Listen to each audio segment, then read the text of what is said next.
మణిహారం మన మమకారం ప్రతిరోజు ఒక శ్రీకారం పరవశ శృంగారం జతవంటే నీవే కథకానిది నీవే కలలన్నీ నావే కలకాలం నీవే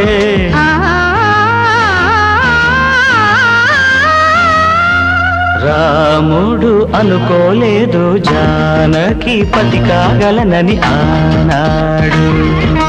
జానకి కలగనలేదు రాముని సతి కాగలనని నాడు ఆనాడు ఎవరు అనుకోనిది